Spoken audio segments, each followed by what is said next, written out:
Hello everyone. Today I'm going to talk about another video on socialism where the dictators take over good movements. Okay? And this is one of the things where people wrongly associate communism with a dictatorship or socialism with a dictatorship. Okay. Communism in of itself would never be a dictatorship. Communism as the people want it would never be a dictatorship. However, the dictators took over the movement and made it a dictatorship. Socialism.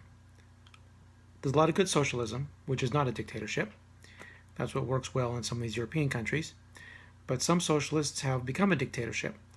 But socialism in and of itself is not a dictatorship. If socialism were implemented the way the people want it to be implemented, it would never be a dictatorship. But what happens is those who are dictators, who want to be dictators, are simply co-opting the movement and making it a dictatorship. Okay? So I want to make this distinction. So here's what happens. There are always people in this world who want to be dictators. They want to be dictators. They just want to have that power over everybody else. I never understand why. I mean, it's one thing to have personal power, but there's another thing to have power where they tell everybody else what to do and control everything. But there's always people like that. Now, they look around and they say, how do I get there? And they use any means necessary, which usually means violence, of course, but can also mean co-opting grassroots movements. Basically, they tell people what they want to hear, and they get rise to power, and they don't really care about it. Their whole point is to be a dictator. So that's what happens. So something like, communism, there are people who are communists. They have great ideas, and they start to rise up, and the dictators go, this seems to be popular. I can ride that wave of popularity if I get myself on top of it, and then I can ride that to dictatorship. So what do? They suddenly say, look, I'm for communism. I'll give you everything you want. The communist platform? Sure. Why not? I'll do it. And they rise to the top. They get elected to offices. They get positions in society and so on. But they don't really care. And so once they get to power, it's a dictatorship. They never cared about the movement at all. Never cared about the movement at all. It was a means to get them power. That was it. Okay. Socialism, same thing. There are good socialist leaders out there. There are good socialist ideas. The majority of people on the street who want socialism are good people with generally good ideas. They are not for dictatorship. That's not what they want. Actually, they want the opposite of dictatorship. But what happens is people slide in on top. There are people who like dictatorship. They're like, I want to be a dictator. I want to be all-powerful. How do I do that? Socialism looks like it's popular. Let's ride the socialism train. Yeah, okay. Group of us who are going to be dictators, we have this backroom deal we talk about. It's like, look, we're all going to be working together. We're all going to be dictators once we rise to power. But we're not going to tell the people that. We're going to tell the people that we're for socialism. And we're going to just tell people what they want to hear. We'll make ourselves leaders. We'll speak and speak and speak on everywhere, TV and radio and journalism, and we will rise to positions of power, and we'll keep telling them what they want to hear. They'll believe in us, but they won't realize that we want dictatorship until it's too late. Then they're investing in us. They think we're good guys, but as we get to power, we're going to just take control, because that was our goal all along. Socialism doesn't mean anything to us. So only us in this room, we know the truth. That we're only saying we like socialism because we want the rise to power, because we want to be dictators. But I don't care one bit about socialism. Okay? That can be for anything. It can happen to anything. And I used the example in an earlier video about vegetarians. Vegetarians in and of themselves are not a dictatorship, but they could be. Or the piano makers union in and of itself wouldn't be a dictatorship, but it could be. And I use that example as, those people could become dictators. But more often what happens is you would have, let's say vegetarianism was now the most popular thing in America. Let's say the majority of people want vegetarianism throughout the land.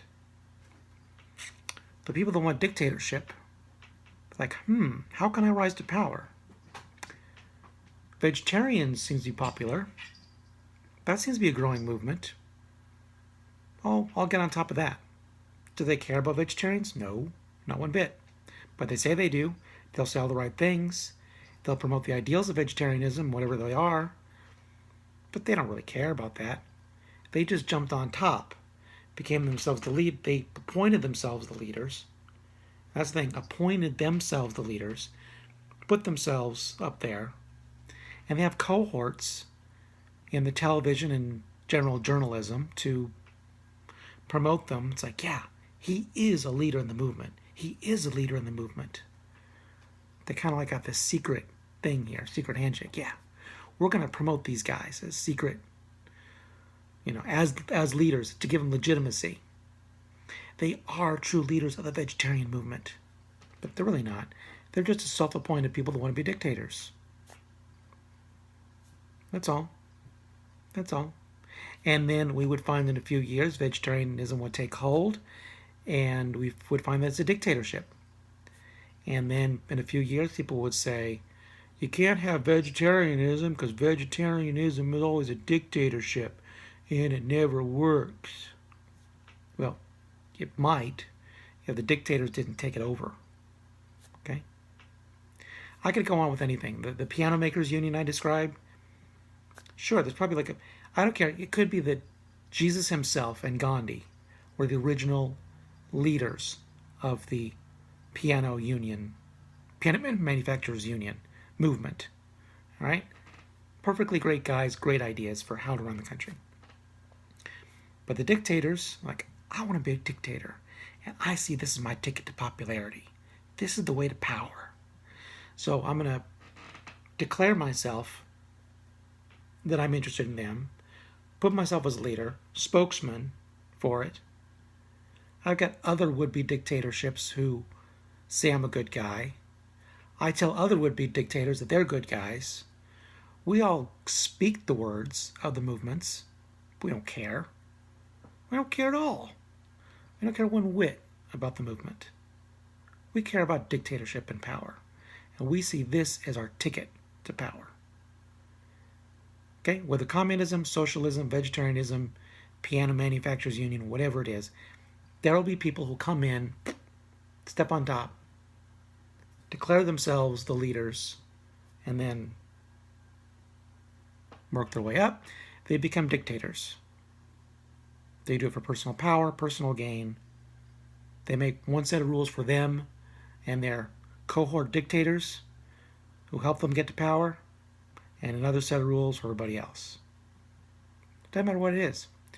So when it comes to socialism, understand that a lot of socialism and communism, the reason it failed, where it has failed, is not because of the principles, where communism has failed, is not because of the principles of communism. Where socialism has failed, it is not because of the principles of socialism. Those things have failed because of dictatorships. And how did the dictatorships get there? Because dictators who wanted that power saw those movements as a means to power. They have used any means necessary, any movement necessary no matter what it is. Okay? Like I said, if saving the sea turtles was a major movement and would get them to dictatorship power, they would go for it. All right?